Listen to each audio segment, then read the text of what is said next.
Hello guys, welcome back my YouTube channel Manav classes. आप सभी लोगों का मानव चैनल क्लास में स्वागत है और आप सभी लोगों को मेरी ओर से तहे दिल से हार्दिक अभिनंदन करता हूं। आज आपके लिए एक अच्छा सा वीडियो लेके आया हूं जो पहले इनकम्प्लीट था। स्टार्टिंग से मैंने आपको बताया था कि ग्रामर क्या होता है, वर्ड क्या होता है, लेटर्स क्या होता है, सेंटेंस क्या होता है। सेम ऐसे ही आगे मैंने कुछ वीडियो पहले अपलोड किए हैं, उसमें बताया था कि जब कुछ सेंटेंस बनता है तो एक सब्जेक्ट, एक पार्ट सब्जेक्ट होता है, दूसरा पार्ट हमारा प्रेडिकेट होता है। उसी को हम आगे कंप्लीट करेंगे। तो इस वीडियो में आपको बताने जा रहा हूँ कि सब्जेक्ट को कितने भागों में बांटा गया है। तो ये आप ध्यान रखना कि सब्जेक्ट को 6 भागों में बांटा गया है। 1 हमारा होता है नाउन, 2 होता है प्रोनाउन, 3 होता है इन्फिनेटिव, 4 होता है जीएन, 6 होता है इट और 6वां होता है देयर। अब मोस्टली लोगों को पता नहीं होता कि सब्जेक्ट होता क्या है। सब्जेक्ट होता है वो उन लोगों सबको पता होता है, बट सब्जेक्ट जो होते हैं कितने प्रकार के होते हैं ये किसी को नहीं पता होता है। ये लोग आप अच्छे से एक बार देखना। और प्लीज़ मैं तो चाहूँगा कि जो वीडियो लाइक कर रहे हैं, सब्सक्राइब कर रहे हैं, वीडियो को फॉलो कर रहे हैं और वो इस वीडियो के माध्यम से स्टडी कर रहे हैं, तो प्लीज़ आप लोग नोट्स बनाएं, क्योंकि ये नोट्स आपको कहीं भी नहीं मिलेंगे। इसलिए बोल रहा हूँ कि ये पूरा बेसिक है। बेसिक कहीं से नहीं आता, बेसिक कुछ सीखना पड़ता है। आप बहुत सारी बुक लेके आओगे, उसमें सीखोगे, तो बेटर है कि जो मैं पढ़ा रहा हूँ इसी को आप बेसिक समझ के नोट्स बनाइए। जो आपका इससे क्या है कि आपकी नींव मजबूत होगी। जैसे आगे और भी वीडियो अपलोड होंगी जो कॉम्पिटिटिव एग्जाम से संबंधित होंगी, तो वो आपके लिए हेल्पफुल होंगी। तो सिर्फ इसी में सब्जेक्ट हमारे 6 प्रकार के होते हैं, मैंने आपको बता रखा है। नाउन, प्रोनाउन, इन्फिनेटिव, जीएन, इट एंड देयर। तो हम चलते हैं फर्स्ट वाले पे। हम अगर आपसे कोई पूछता है कि नाउन सब्जेक्ट क्या होता है, नाउन सब्जेक्ट क्या होता है, सेम वही चीज़ है। जब कोई नाउन शब्द सब्जेक्ट का कार्य करता है, जब कोई नाउन शब्द सब्जेक्ट का कार्य करता है या सब्जेक्ट के स्थान पे यूज होता है। कुछ समझ में आया? जब कोई नाउन शब्द सब्जेक्ट का कार्य करता है, जब कोई नाउन शब्द सब्जेक्ट का कार्य करता है या सब्जेक्ट के स्थान पर यूज होता है, उसे क्या बोलते हैं? Noun subject. बहुत ईजी है, आप लोग कंफ्यूज हो गए, लेकिन कंफ्यूज मत होना, क्योंकि इससे ज़्यादा ईजी हो नहीं सकता है। अब कोई पूछता है कि नाउन सब्जेक्ट क्या होता है, कुछ भी हो सकता है यार। श्याम, कीर्ति, रीना, आगरा, दिल्ली, ऐसा कुछ भी हो सकता है। अगर जैसे मैं बोलूँ कीर्ति इज एन इंटेलिजेंट गर्ल, यहाँ हमारा एन आएगा। कीर्ति इज एन इंटेलिजेंट गर्ल, तो कीर्ति क्या है? सब्जेक्ट है। बस मैं एक आइडेंटिफाई कर रहा हूँ कि कीर्ति हमारा क्या है? सब्जेक्ट। सेकंड वीडियो क्या हमारा? Agra is a big city. Agra क्या है? ये भी एक सब्जेक्ट है ना। हालांकि मुझे पता है कि आगरा एक प्लेस है, आप भी जानते हो, लेकिन मैं आइडेंटिफाई कर रहा हूँ सब्जेक्ट कौन सा सब्जेक्ट है। तो ये आपको पता होना चाहिए कि हमारा ये नाउन सब्जेक्ट है। सेम। अब आगे चलते हैं नए सब्जेक्ट में। तो नए सब्जेक्ट आता है हमारा प्रोनाउन सब्जेक्ट।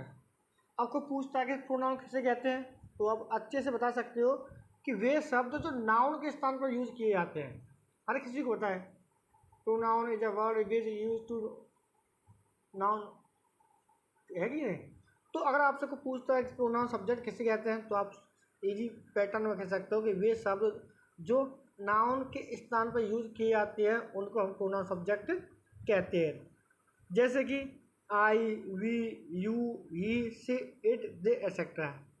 ये उसका लिस्ट है जो हमारे, बस बेसिक आपको बताता हूँ। इसमें आई और वी फर्स्ट पर्सन होता है, यू सेकंड पर्सन होता है, ही, सी, इट, दे किसी का नाम थर्ड पर्सन होता है। ये एक मैंने शायरी बनाई थी कि फर्स्ट पर्सन आई और वी होता है, आई का ऑब्जेक्ट मी होता है, वी का ऑब्जेक्ट अस होता है। सेम आई का पजेसिव फर्स्ट वाला माई होता है, सेकंड वाला माइन होता है। आगे भी वी का फर्स्ट वाला आवर, सेकंड योर्स होता है, आवर्स होता है, सॉरी। यू का यू होता है object, possessive first yours, yours होता है। इसमें जो पजेसिव का मीनिंग है थोड़ा गलत है, P O double S E double S I V E, positive case होता है। Okay. Same you second person हो गया, third person he, she, it, they होता है। ये ऑलरेडी मैंने इस चैप्टर के ऊपर स्पेशल प्रोनाउन जो बेसिक पॉइंट है, जो शायरी इसमें दी गई है, इसकी अलग से मैंने एक वीडियो अपलोड की है, पूरा विस्तार से बताया कि इनका यूज़ हम प्रोनाउन का यूज़ हम कैसे करते हैं, कहाँ करते हैं, किस तरह किया जाता है। आप वीडियो को प्लीज़ देखिए एक बार। चैनल को नए आए चैनल में अगर नए आए तो चैनल को सब्सक्राइब कीजिए और वीडियो को देखिए कि आखिर मैंने क्या बताया उसमें कि प्रोनाउन को कैसे आइडेंटिफाई किया गया है। तो सेम नेक्स्ट हमारा सब्जेक्ट आता है इन्फिनेटिव सब्जेक्ट। मोस्टली लोगों को पढ़ा होता है कि बट ये लोगों को पता नहीं होता है कि इन्फिनेटिव सब्जेक्ट क्या होता है। तो डेफिनेशन क्या बोलती है, जब किसी वर्ब को मतलब जब वर्ब की फर्स्ट फॉर्म से पहले, वर्ब मतलब ना मेन वर्ब, जब किसी वर्ब की फर्स्ट फॉर्म से पहले टू लगाया जाता है, समझ रहे हो। मैं पढ़ रहा हूँ आपको सब्जेक्ट इनफिनिट सब्जेक्ट। मैंने क्या बोला, जब किसी मेन वर्ब की फर्स्ट फॉर्म से पहले टू लगाया जाता है और उसको सब्जेक्ट के स्थान पर रखा जाता है। जब किसी मेन वर्ब से पहले टू लगाया जाता है, सब्जेक्ट के स्थान पर रखा जाता है और उसका हिंदी अर्थ ना कोमा नी पे होता है। जैसे सोना, दौड़ना, दहाड़ना, लेटना, पीटना, गाली देना, नफरत करना, ये सारे क्या है, मेन वर्ब है ना। तो आप देखेंगे कैसे एग्जाम्पल बोल रहा है कि कार्य करना ही पूजा करना है। कार्य करना क्या होता है, वर्क हमारा क्या है, मेन वर्ब। तो इस पर हम लोग क्या करेंगे, टू। तो कार्य करना मतलब कार्य करना मेन वर्ब हो गई। नानी नहीं आता आ रहा है तो आप पहले सब्जेक्ट के साथ टू लगाओगे प्लस मेन वर्ब की फर्स्ट फॉर्म। ये भी आपको पता होना चाहिए कि टू के बाद मेन वर्ब की फर्स्ट फॉर्म आती है। टू वर्क हो गया, कार्य करना ही पूजा करना है, सिंपल प्रेजेंट होते जाएगा। अब पूजा की वर्शिप होता है, to work is a worship. Same आगे अगला सेंटेंस है, दिन में सोना स्वास्थ्य के लिए हानिकारक है। सब लोग जानते हैं फिर हम लोग सोते रहते हैं। दिन में सोना स्वास्थ्य के लिए हानिकारक है। दिन में सोना मतलब to sleep in a day. दिन में सोना, टू स्लीप, सोना मतलब टू स्लीप दिन में इन अ डे हानिकारक है, is harmful for health. Okay, same next हमारा अगला चलते हैं जी एंड। ना इन्फिनेटिव और जी एंड में कोई भी अंतर नहीं होता है, बस थोड़ा सा अंतर होता है। कोई आपसे पूछता है कि इन्फिनेटिव सब्जेक्ट क्या होता है तो सेम आप बता सकते हैं, जब किसी मेन वर्ब से पहले टू लगाकर सब्जेक्ट के स्थान पर रखा जाता है और उसका हिंदी ना ने आता है, वो हमारा इन्फिनेटिव सब्जेक्ट होता है। जी जनरल में क्या होता है, जब किसी वर्ब में आईएनजी लगाकर सब्जेक्ट के स्थान पर रखा जाता है, वो हमारा मतलब जी जनरल सब्जेक्ट कहलाता है। इसका सेम हिंदी अर्थ भी ना कोमा नी पे होता है। जैसे मैंने बोला धूम्रपान करना स्वास्थ्य के लिए हानिकारक है, तो धूम्रपान करना मतलब धूम्रपान, अब इसमें थोड़ा लिखा है धूम्रपान करना होता है। धूम्रपान या धूम्रपान करना आप एक बार कह सकते हो। तो धूम्रपान करना तो मेन वर्ब आ गया। आप इसको टू से ही बना सकते हो, ऐसा नहीं गलत होगा, बट मुझे यूज किसा करना है, जी एंड का। तो मैं क्या करूँगा, स्मोक में मतलब मुख्य क्रिया की फर्स्ट फॉर्म आईएनजी लगाऊंगा। Smoking, smoke plus ING smoking हो जाएगा। सिंपल प्रेजेंट इज हो गया, हानिकारक हार्मफुल होता है स्वास्थ्य के लिए फॉर हेल्थ, तो smoking is harmful for health. Clear हो गया। ऐसे नेक्स्ट पॉइंट हम लोग देखने जा रहे हैं कि अब जैसे एक सेंटेंस में बोलता हूँ, ये लिखा हमारा टहलना एक अच्छा व्यायाम है। सभी को पता है बट कोई नहीं टहलता है, बट हम स्टडी की बात कर रहे हैं। टहलना एक अच्छा व्यायाम है, टहलना मतलब वॉकिंग, वॉक होता है घूमना का, बट आईएनजी लगा दिया तो walking is a good exercise. Clear हो गया। सिंपल प्रेजेंट इसलिए जाएगा, ठीक है, वो बाद में बताएंगे टेंस होता क्या है, बट मैं आपको एक सब्जेक्ट बता रहा हूँ कि सब्जेक्ट क्या होता है और कैसे यूज करते हैं। ओके, नेक्स्ट आता है हमारा इट सब्जेक्ट। ये आप अच्छे से समझना क्योंकि बच्चों को डाउट रहता है कि इट कब लगाना है, कैसे लगाना है। इट का हालांकि बहुत बड़ा पॉइंट है, बट मैं तो अभी बेसिक बता रहा हूँ कि इट होता क्या है।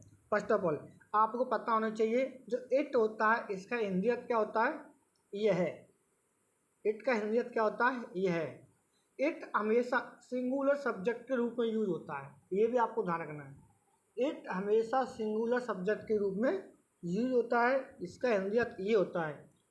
और इसका हम इट का सब्जेक्ट दो तरीके से करते हैं।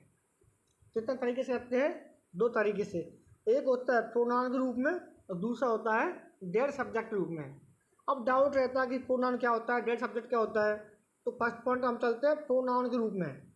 तो प्रोनाउन के रूप में मतलब मैंने बोला जब इट का हिंदी अर्थ यह निकले मैंने क्या बोला है, इट का हिंदी क्या होता है, यह निकले तो सब्जेक्ट कौन सा कहलाएगा, प्रोनाउन सब्जेक्ट। मतलब इट का हिंदी अर्थ, तो इट का हिंदी अर्थ यह आ रहा है, तो इसका यूज़ कैसे होगा, प्रोनाउन सब्जेक्ट की तरह।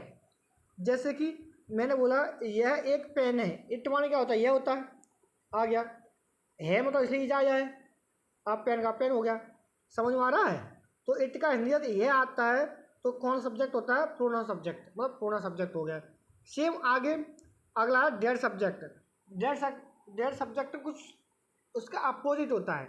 इसमें क्या है कि इट का हिंदी अर्थ यह नहीं आता है, प्रोनाउन सब्जेक्ट में इट का हिंदी अर्थ यह आता है, बट इसमें इट का हिंदी अर्थ यह नहीं आता है। जब इट का हिंदी अर्थ यह ना और कुछ निकले तो हम लोग क्या, तब भी हम लोग सब्जेक्ट क्या लगाएंगे, इट लगाएंगे। बट आपने सुना होगा नॉर्मली दिन समय महीना मौसम, दिन समय महीना मौसम एक्सेट्रा, इनके लिए हम लोग क्या लगाते हैं, इट लगाते हैं। अब जैसे इसमें लिखा है आज रविवार है, तो आज रविवार है, समझिए ना, दिन समय महीना मौसम, तो सब्जेक्ट इट हो जाएगा। है मतलब ये जब रविवार का संडे होता है, आज का टुडे होता है। आज वर्षा होती है, वर्षा होती सिंपल प्रेजेंट है, तो वर्षा दिन समय महीना मौसम, मौसम आ गया, सब्जेक्ट इट होगा। वर्षा होना क्या होता है, रेन होता है, सिंपल है इसलिए लगा दिया, सिंपल प्रेजेंट मतलब। क्लियर हो गया। ऐसे ही नए सब्जेक्ट होता हमारा। अब आते हैं लास्ट, हमारा आता है देयर। देयर अभी सेम होता है, बट आपको पता होना चाहिए, जैसे इट होता है वैसे हमारा क्या होता है, देयर। अब देयर कैसे होता है, फर्स्ट ऑफ ऑल जैसे इट का यूज़ किया, मैंने क्या बोला, इट का यूज़ दो तरीके से होता है। एक तो इट का यह निकले तो आता है प्रोनाउन के रूप में, जब इट का हिंदी यह ना निकले तो आता है डेट सब्जेक्ट के रूप में। दोनों यूज़ में बता दिए, सेम आगे ऐसे ही होता है। फर्स्ट ऑफ ऑल देयर, देखो देयर बहुत सारी होती हैं, बट आपको पता होना चाहिए मैं कौन से देयर की बात कर रहा हूँ। THERE देयर, ना कि THEIR। वो देयर अपना की स्पेलिंग होती है, दे के साथ अपनी मीनिंग देर आता है, आपको सबको पता है, बट मैं बात कर रहा हूँ देयर की, THERE। तो देर का ये दो तरीके से किया जाता है। पहला होता है हमारा प्रोनाउन के रूप में, दूसरा होता है एडवर्ब के रूप में। अब उसमें तो हमारा दूसरा डेट सब्जेक्ट आया था, इसमें एडवर्ब क्यों आया, क्योंकि ये जो देर होता है हमारा एक एडवर्ब भी होता है, बट इट हमारा एडवर्ब नहीं होता है, इसलिए वहाँ पर डेट सब्जेक्ट आया, और यहाँ पे क्या आया हमारा, एडवर्ब के रूप में। तो समझ में आ गया, देयर का यूज़ दो तरीके से किया जाता है, पहला प्रोनाउन के रूप में, दूसरा एडवर्ब के रूप में। अब प्रोनाउन कैसे होता है, सेम वही कहानी पानी वाली, कि जब देयर का हिंदी है तो वहाँ निकले, आप सभी को पता है देयर वहाँ होता है, जब देयर का हिंदी है तो वहाँ निकले, जब देयर का हिंदी है तो वहाँ निकले, तो कौन सा सब्जेक्ट कहलाएगा, प्रोनाउन सब्जेक्ट। जैसे मैंने बोला वह एक राजा था, वह नहीं वहाँ, वहाँ एक राजा था, वहाँ मतलब देयर, था मतलब सिंपल पास्ट के बाद लगा दिया, और राजा मतलब किंग। ओके, नेक्स्ट ऐसे सेम हमारा दूसरा भी है कि हमें इसका यूज़ कैसे करना है। अब एडवर्ब के रूप में, इसको भाई समझो, ये बहुत इम्पोर्टेंट है, क्योंकि इसका छोटे बच्चों को एक्सरसाइज करनी पड़ती है, एक्सरसाइज टीचर करवाते हैं, बच्चों से नहीं आते हैं। जैसे एडवर्ब के रूप में मतलब जब देयर का हिंदी अर्थ वहाँ ना निकल कर और कुछ निकले, और कुछ निकले, तो ऐसा एडवर्ब सब्जेक्ट कहलाता है, सेम वही इट की तरह। अब यहाँ पर देखो, जैसे बोलते हैं दिए में तेल नहीं है, चूहे मतलब सॉरी ताला में मेंढक नहीं है, दिए में तेल नहीं है, ताला में मेंढक नहीं है, ये कौन से सब्जेक्ट होते हैं, ये भी हमारा एक देर, यहाँ भी मतलब हम देर लगाते हैं, बट सब्जेक्ट कौन सा हो गया हमारा, एडवर्ब के रूप में। क्लियर हो गया। दिए में तेल नहीं है, अगर ऐसा सेंटेंस आता है और आपसे करवाता है तो हमेशा आप क्या लगाओगे, देयर, सब्जेक्ट देयर हो गया, प्लस सिंपल इसलिए आ गया। अब काफ़ी बच्चों को डाउट रहता है यार, जैसे आता तो नॉट लगे, यहाँ नो क्यों आ गया, एग्जैक्टली आप लोग पता होना चाहिए। तो ये ध्यान रखना, जो नॉट जो है, अब यहाँ पे सब्जेक्ट हमारा क्या है, देयर, क्या हमारा एडवर्ब है, और एडवर्ब के साथ नॉट नहीं आता है, नो आता है। ओके, तो there is no over in the lamp, दिए में तेल नहीं है, ताला में मेंढक नहीं है, तालाब में मेढक नहीं है, there are no frogs in the pool. Clear हुआ? तो सेम ऐसे सेंटेंस आते हैं, आप लोगों को पता होना चाहिए कि इट का यूज़ कहाँ करते हैं और दे का यूज़ कहाँ करते हैं। तो इस वीडियो के माध्यम से मैंने आपको बताया कि जब कोई भी सेंटेंस बनता है तो सब्जेक्ट भी आता है। पहले ऑलरेडी वीडियो बता चुका हूँ इसके बारे में, डाउट नहीं होना चाहिए। तो इसके आज मैंने बताया कि जो सब्जेक्ट होते हैं कितने होते हैं। टोटल सब्जेक्ट हमारे 6 होते हैं, noun, pronoun, infinitive, Jiran, it और देयर। इनका यूज़ कैसे करते हैं वो मैंने आपको बेसिक बता दिया बस। अगर छोटे बच्चे जो जिनको पता नहीं होता है, मैं तो उनसे यही सलाह दूंगा कि जितने भी मैंने वीडियो अब तक अपलोड किए हैं, मैंने आपको स्टार्टिंग से बताया है कि ग्रामर से लेके यहाँ तक बता दिया कि सब्जेक्ट क्या होता है, बिल्कुल स्टार्टिंग से। इससे ज़्यादा क्लियर और कुछ नहीं हो सकता है। मेरा मकसद है आप लोगों को सिखाना, ना कि वीडियो बनाना। मेरी वीडियो से जितना आप लोग सीखोगे, शायद मुझे उम्मीद नहीं है कि आप और कहीं सीख पाओगे। और टीचर मुझसे भी अच्छे मिलेंगे आपको, वो क्या है कि थोड़ा एडवांस कराएंगे।